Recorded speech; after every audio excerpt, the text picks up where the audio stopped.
So when we think about midday sun, we think about that big bright sunlight. It's when everyone wants to be out enjoying the day, but as photographers, we know that it's really not the ideal time to be out taking pictures because you have some very, very difficult contrast situations to deal with. And what I mean by that is you can probably see behind me, we've got sunlight coming through the trees, and it's making the darker areas in the trees look just black, and it's making those white areas on the snow and everything so bright, so it's really hard to get an exposure. Not only that, but with the sun being up so high, a lot of times that light coming down isn't the most interesting or flattering light. It can be kind of boring. Now, here in northern Minnesota, we do have one advantage in that this time of year, because of where we're at in the hemisphere, in the winter, the sun is always a little lower in the sky anyways, and so you do end up getting some nice, kind of cool shadows, but when it's sunny at midday, there's still going to be a lot of really hard light. And if you're not sure what I mean by hard light, we'll maybe talk about that another time, or just shoot me a message. I'll see if I can explain it to you there. But the thing is, days like today, when you get a day, you're free, you've got some time, you can go out and make pictures, you don't want to waste them, especially when we've been under this cloudy, gloomy, gray, just uninspiring light for so long. So you kind of feel a little bit re-energized, and I apologize, it's still cold here. But I wanted to get out, even though I was out this morning and chasing a sunrise a little bit, even though I was a little bit late, and trying to make some pictures while we still had some nice color in that sun. But this time of day, the cool thing that I like to do, especially when I'm out in nature and things like that, is to really just look for those areas instead of looking at these big scenes where you've got, everything in the scene to contend with, a big, bright, overpowering sun, everything else. I like to try and, really focus on small details. There's what it was, a big raven flying over. I was hearing something coming, but anyways, I like to focus on the small details. Now, right behind me here, I've got it's just a small little pine branch sticking out there off that tree. But the way the sun is coming down, if you come around so it's kind of backlit, it has a really kind of cool, glow to it. Even though the sun is, midday sun, bright and harsh, it's got a really neat glow to it. And that's the kind of things that you want to look at this time of day. Other things you can look at are look for where the shadows in light are meeting and doing interesting things for you, because that's where, I don't want to say you're going to make your money, because this isn't about making money, but those are the kind of shots that you can really pull out of a bright sunny day like this, because in the woods, or if you shoot street or anything like that, in town and in places like that, you're going to find, because there's so much natural obstruction between the sunlight and the ground, where it's coming through the trees, it's coming through these areas, you're going to find these little natural spotlights on things. Now, it's always kind of cool just to see what nature is choosing to spotlight because of how trees have grown and things like that.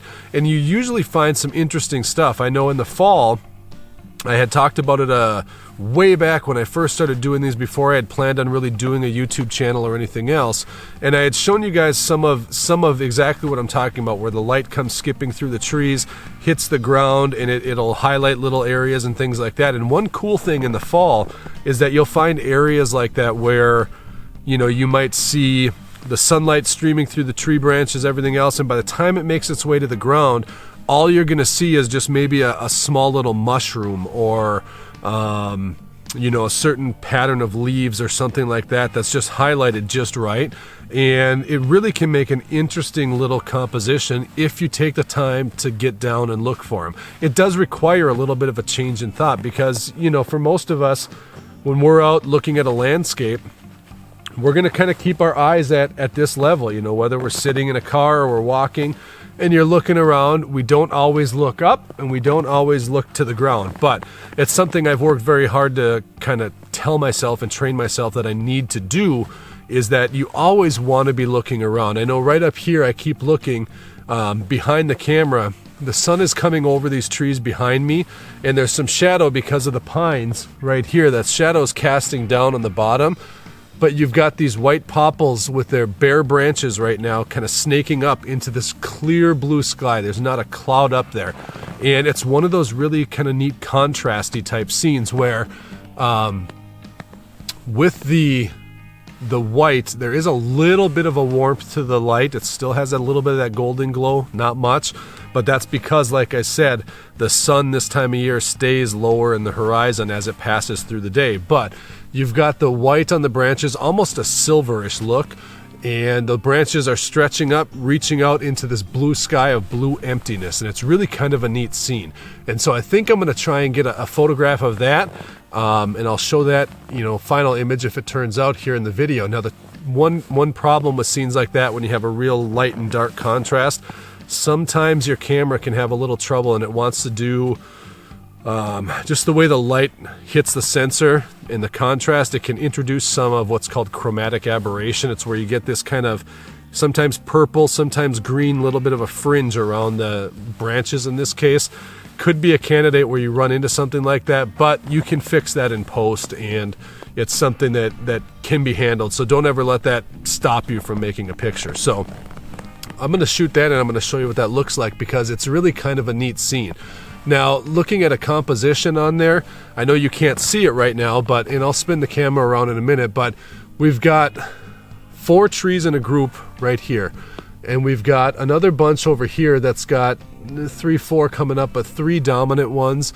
And over here there's a 5th one that's kind of separate from the group a little bit.